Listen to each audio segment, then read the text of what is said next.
Hi everyone எல்லாருக்கும் வணக்கம். OTT Netflix ஓடிடியில் ரிலீஸ் ஆகிருக்கக்கூடிய மேட் இன் கொரியா படம் எப்போ இருக்குது வாங்க பார்க்கலாம். படத்தோட கேஸ்டிங் அப்படிங்கும்போது பிரியங்கா மோகன், ரிஷிகாந்த் போன்றோர் நடித்திருக்காங்க. கார்த்திக்குங்கிறவர் இந்த படத்துக்கு ஸ்க்ரீன் ப்ளே எழுதி இயக்கியிருக்காரு.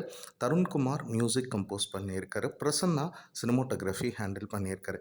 மேட் இன் கொரியா படத்தின் கதை அப்படிங்கும்போது படத்தின் நாயகியான பிரியங்கா மோகன் தன்னோட ஸ்கூல் டேஸில் ஒரு காம்படிஷனில் அதாவது கொரியாவில் இருக்கிற ஒரு குயினாக வேஷம் போடுறாங்க. அது அந்த மக்கள் எல்லாருக்குமே இவங்க போட்ட வேஷம் அவங்க வாழக்கூடிய பகுதி ஒரு மலைப்பகுதியை சார்ந்த இடத்துல இருக்குது.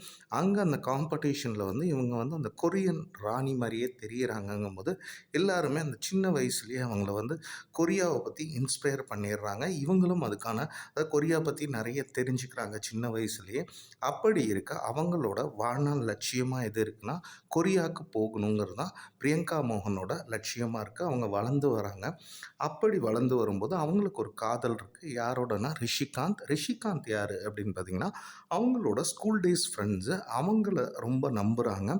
அவர் சொன்னால் எதை வேணால் கேட்கக்கூடிய ஒரு ஆளாக இருக்காங்க பிரியங்கா மோகன். அப்படி இருக்க ரிஷிகாந்த் எப்படின்னா due to some financial crisis எல்லா இடத்துலையும் கடன் வாங்கி வச்சிருக்காரு. இது ஒரு புறம் இருக்க பிரியங்கா மோகனோட அப்பா அவங்க இருக்கக்கூடிய ஒரு கிராமத்துலேயே ஒரு மெஸ் மாதிரி நடத்திட்டு வர்றாரு. அதை ஃப்யூச்சரில் தம் பொண்ணு ஒரு பெரிய ஹோட்டல் ஆக்கணுங்கிறது அவரோட ட்ரீமு. ஆனால் பொண்ணுக்கு என்ன ட்ரீம் அப்படின்னு பார்த்தீங்கன்னா கொரியா போகிறது தான் அவங்களுக்கு ஒரு ட்ரீமாக இருக்குது. அப்படி இருக்க ஒரு கட்டத்தில் அந்த ஹீரோயின் தன்னோட காதலனை நம்பி வீட்டை விட்டு வெளியே போயிடுறாங்க. அதே மாதிரி அவங்க நினச்ச மாதிரியே பார்த்திங்கன்னா கொரியாவுக்கும் போகிறாங்க. அதுக்கு அந்த காதலன் எல்லா சப்போர்ட்டும் பண்ணுறான். அப்படி ஒரு வேலையும் உனக்கு கிடைக்குங்கிற மாதிரி விசா எல்லாமே ரெடி பண்ணி கொடுக்குறான். இப்போது கதாநாயகி அவங்க கனவான கொரியாவுக்கு போகிறாங்க. அங்கே போனோன்னே தான் இவங்களுக்கு தெரிய வருது.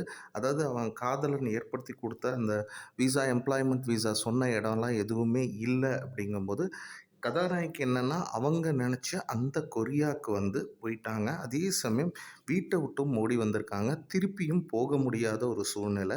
அதே சமயம் அந்த காதலன் இவங்களை கொரியாவுக்கு அனுப்பிச்சிட்டு அவன் எங்கேயோ அப்ஸ்காண்ட் ஆயிடுறான். இப்படி இருக்க படம் எப்படி நகருது அப்படின்னு பார்த்தீங்கன்னா கதாநாயகி தன்னோட லட்சியமான கொரியாவுக்கு போகிறாங்க. அதே சமயம் அங்கே அவங்க யார் யாரை சந்திச்சாங்க, திருப்பி இந்தியா வந்தாங்களா, அதே மாதிரி அவங்க தந்தையோட கனவான அதாவது சின்ன மெஸ் வச்சுருந்தது ஹோட்டல் ஆச்சா, அதே சமயம் இவங்க காதலன் இவங்கள கொரியாவில் விட்டுட்டு அவன் அப்ஸ்காண்ட் ஆனேன், அவனுக்கு என்னாச்சு, மறுபடியும் இந்த காதல் சேர்ந்துச்சா, அதே சமயம் அவங்க கொரியாவில் சந்தித்த சில மனிதர்கள் அவங்க வாழ்க்கையை மாற்றினாங்களா இல்லையா, இது எல்லாத்துக்கும் ஆன்சர் கொடுக்குற படமாக அமையிறது தான் மேட் இன் கொரியா. இப்போ படத்துடைய ப்ளஸ்ஸஸ் அப்படின்னு பார்த்தீங்கன்னா நிச்சயம் பிரியங்கா மோகன் நல்ல பெர்ஃபார்மன்ஸ் கொடுத்துருக்காங்க. அவங்களோட அப்பாவாக நடித்தவங்களா இருக்கான். அந்த கொரியன் பீப்புள்ஸ் எல்லாருமே நல்லா தான் நடிச்சிருக்காங்க. அடுத்து இந்த படத்தில் நல்லா ஒர்க் அவுட் ஒரு விஷயம் என்ன அப்படின்னு பார்த்தீங்கன்னா இந்த படத்தை ஒரு ஃபீல் குட் படமாக எடுக்கணும் அப்படிங்கிற மாதிரி யோசிச்சிருக்காங்க. அப்படி இருக்க மியூசிக் நல்ல ஒரு சப்போர்ட்டிவ் விஷயமாக தான் இந்த படத்துக்கு அமையுது. விஷுவலைசேஷனும் நீட்டாக தான் இருக்குது, நல்லாவும் இருக்குது. அங்கங்கே கிடைக்கிற சில எமோஷனல் சீக்வன்ஸ், அதே மாதிரி ஒரு ஃபாதருக்கும் பொண்ணுக்குமான அந்த பாண்டிங்கும் சரி, கொரியாவில் அவங்க சந்திக்கிற மனிதர்களுக்கும் அவங்களுக்கும் இருக்கிற ஒரு எமோஷன், அதே மாதிரி எந்த விதமான ஒரு வன்முறையும் இல்லாத ரொம்ப நாள் கழித்து ஒரு ஓடிடியில் பார்த்த படமாகவும் இருக்குது. இது எல்லாமே மேட் இன் கொரியாவுக்கு ப்ளஸ்ஸாக அமையுது.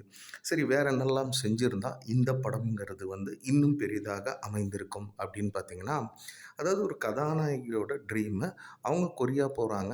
அதே சமயம் அங்கே சந்திக்கக்கூடிய மனிதர்கள் அதாவது இவங்க எமோஷ்னலாக இதை ஒரு ஃபீல் குட்டாக எடுத்துகிட்டு போகணும் அப்படின்னு நினச்சிருக்காங்கன்னா எல்லா பீப்புள்கிட்டையுமே அந்த எமோஷன் கனெக்ட்டுங்கிறது பெரிதாக நமக்கு கனெக்ட் கொடுக்கல. பார்க்கும்போது பெருசாக அந்த ஒரு எமோஷன் ஒரு கதாநாயகியோட ட்ரீமை அவங்க அச்சீவ் பண்ணுறாங்கங்கிறது ஒரு பாயிண்ட்னாலும் அங்கே அவங்களுக்கு கிடைக்கக்கூடிய மனிதர்களுக்கும் அவங்களுக்கும் இருக்கிற எமோஷன் கனெக்ட் அந்த அளவுக்கு ஒர்க் அவுட் ஆகிருக்காங்கன்னா நிச்சயம் ஒர்க் அவுட் ஆகலை அப்படின்னு தான் சொல்லணும். அடுத்தது வந்து பார்த்திங்கன்னா, சில வந்து ரியலிஸ்டிக் ஃபேக்டர், அதாவது எதார்த்தத்தை மீறிய விஷயங்கள் இருக்குது. ஸோ இதையும் மைண்டில் வச்சுட்டு பார்க்குறவங்க பாருங்கள். சரி, மேட் இன் கொரியா ஃபைனலி, அதாவது ஒரு கதாநாயகியோட ட்ரீம் என்ன அப்படின்னு பார்த்தீங்கன்னா, சின்ன வயசுலேருந்து கொரியா போகணுங்கும்போது அந்த கொரியாவுக்கு அவங்க ட்ரீம் டெஸ்டினேஷனுக்கு போகிறாங்க. அங்கே அவங்க சந்தித்த அனுபவங்கள், இங்கேருந்து அவங்கள அங்கே எடுத்துகிட்டு போனால் அந்த காதலன் வந்து என்ன ஆனா, இவங்க காதலுக்கு என்னாச்சு, இது எல்லாத்துக்கும் ஒரு ஆன்சர் கொடுக்குற படமாக மாரி தான் மேட் இன் கொரியா. படம் எப்படி இருக்குது அப்படின்னு பார்த்தீங்கன்னா, ஒரு ஓகேயிஷான, ஓரளவுக்கு ஃபீல் குட் ஒர்க் அவுட் ஆகுற ஒரு படமாக தான் இந்த மேட் இன் கொரியா இருக்குது. படத்தை பொறுத்த வரைக்கும் எந்த அடல்ட் கன்டென்ட்டும் இல்லை. படம் வந்து நிச்சயம் ஃபேமிலியோட பார்க்கலாம். நெட்ஃப்ளிக்ஸ் ஓடிடியில் அவைலபிளாக இருக்குது. எல்லா லாங்குவேஜஸ்லேயும் அவைலபிளாக இருக்குது. மேலும் ஒரு புதிய திரை விமர்சனத்தில் உங்களை வந்து சந்திக்கிறேன். நன்றி, வணக்கம்.